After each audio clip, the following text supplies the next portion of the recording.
안녕하십니까? 8월 5일 수요일 오늘의 와플터치 본문은 사무엘하 16장 1절부터 14절까지입니다. 다윗이 참 안타깝고 불쌍하게 예루살렘을 떠나는 장면인데요. 이때 다윗의 모습이 참 힘이 없습니다. 다윗이 좀 어떻게 보면 판단력도 많이 흐려진 것을 볼 수가 있는데요. 오늘 본문에서 무비보셋의 하인 시바가 다윗을 도우려고 옵니다. 이들 기억나십니까? 무비보셋과 시바. 무비보셋이라는 요나단의 아들은 어렸을 때 이제 사울이 죽을 때 대피하다가 다리를 다쳐서 장애인이 되었고요. 그리고 길르앗 사람 마길이라는 사람의 집에서 있었는데 다윗이 오랫동안 잊고 지내다가 내가 요나단의 가문에 약속을 했었지 생각나서 이 사울의 종이었던 시바를 데려다가 사울 집안에 남은 자가 있느냐 했을 때 무비보셋을 데리고 오게 됐죠. 그때 이제 다윗이 시바는 사실 오랜 시간이 흘러서 이미 수십 년이 흘러서 더 이상 사울의 종이 아니라 오히려 큰 부자가 되어 있는 상황이었는데 그 부자인 시바를 무비보셋의 종으로 다윗이 만들었었죠. 그랬었던 이 시바와 무비보셋이 다시 나오는데요. 시바가 다윗을 도우러 왔습니다. 빵과 건포도, 싱싱한 과일, 포도주, 가죽 부대를 들고 왕에게 오니까 다윗이 물어보는 거죠. 자연스러운 질문이죠. 무비보셋은 어디 있느냐? 무비보셋은 어디 있느냐라고 물었을 때 우리가 사실 여기까지 봤을 때는 무비보셋이 자기가 직접 오지 못했겠구나, 뭐 장애가 있으니까 못 올 수 있었겠구나 생각해야 되는데 다윗은 이제 좀 그렇게 생각하지 않고 약간 의심스러웠나 봐요. 무비보셋은 왜 안 왔지? 그랬더니 역시나 시바가 말합니다.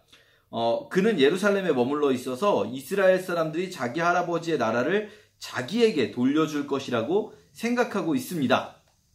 사실은 조금 생각해보면 말도 안 되잖아요. 왜냐면 지금 다윗이 도망가는 이유는 사울의 나라를 무비보셋에게 돌려주는 게 아니라 다윗의 아들인 압살롬이 쿠데타를 일으켜서 압살롬이 정권을 잡는 거거든요. 압살롬이 왜 무비보셋에게 나라를 돌려줍니까? 말도 안 되는 망상을 무비보셋이 하고 있다는 거예요. 그러면서 시바가 무비보셋은 그렇게 당신 다윗을 배신하고 왕을 배신하고 여기에 안 왔지만 저는 여기에 왕을 도우러 왔습니다. 이렇게 이야기를 하는 거예요. 그러니까 다윗이 그 이야기를 듣자마자 그렇다면 그에게 속한 것을 내가 모두 너에게 주겠다 라고 말합니다. 무비보셋의 재산, 무비보셋의 소유를 다 시바에게 돌려주겠다라는 거죠.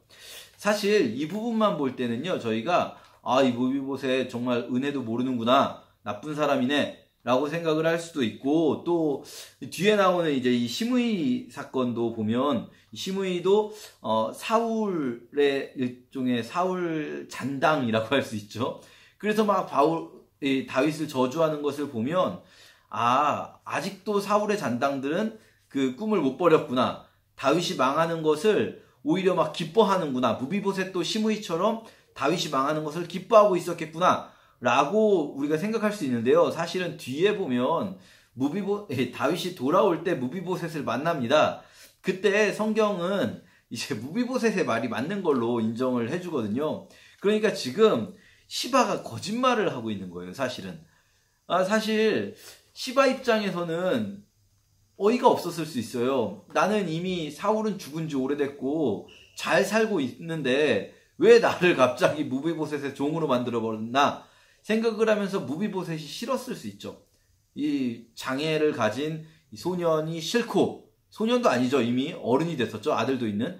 이 장애를 가진 무비보셋이 싫고, 그래서 다윗에게 무비보셋의 이 험담을 하면서 무비보셋의 재산을 다시 자기가 되찾아 오는 겁니다.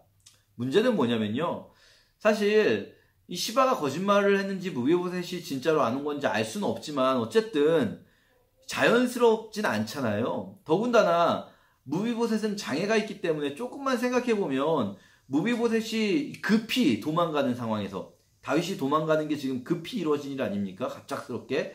이 상황에서 무비보셋이 못 나올 수도 있었구나, 오히려 시바가 무비보셋이 시켜서 여기 온 걸 수도 있겠구나 라고 생각을 할 수 있는데 다윗은 그런 생각을 할 여력이 없는 것 같아요. 그러니까 시바도 처음에는 아마도 무비보셋이 시켜서 왔다가도 혹은 자기 맘대로 왔더라 하더라도 다윗의 이런 그 마음을 보고 거짓말을 하는 걸 수도 있겠죠. 다윗이 완전히 지쳐 있습니다, 지금.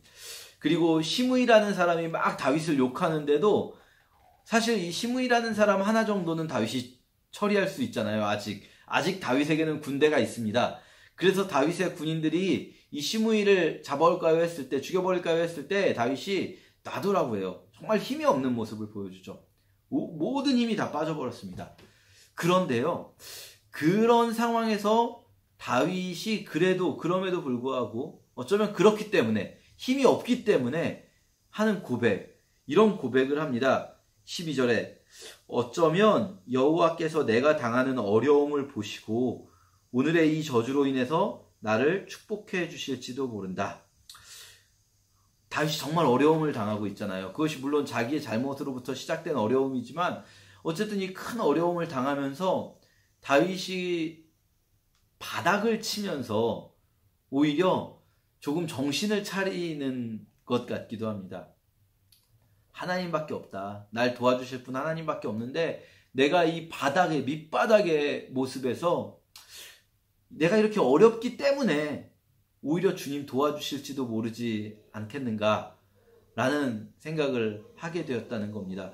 저희가 이 삶의 밑바닥을 칠 때 또 그것이 정말 어디 핑계할 것도 없이 내 잘못 때문일 때라도요, 우리가 하나님에 대해서 하나님은 이제 나를 싫어하셔, 하나님은 나를 떠나실 거야 라고 생각할 수 있어요. 아니에요.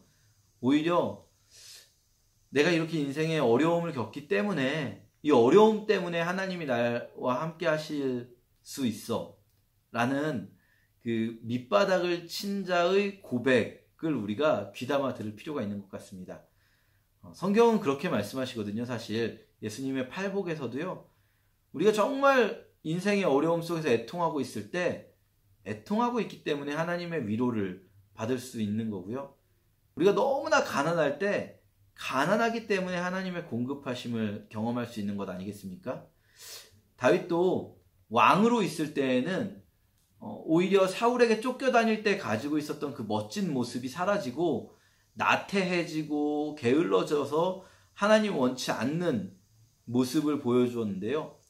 이제 다시 인생의 밑바닥으로 추락했을 때 다윗이 다시 하나님을 찾습니다. 뭐 꼭 우리가 밑바닥까지 추락해야만 하나님을 찾는 건 아니지만요. 정말 우리 힘든 시간을 혹시 보내고 있다면 이 시간에 이 힘든 것 때문에라도 하나님 나와 함께 해주실 수 있다는 소망을 품고 주님께 나아가는 하루 되면 좋겠습니다. 감사합니다.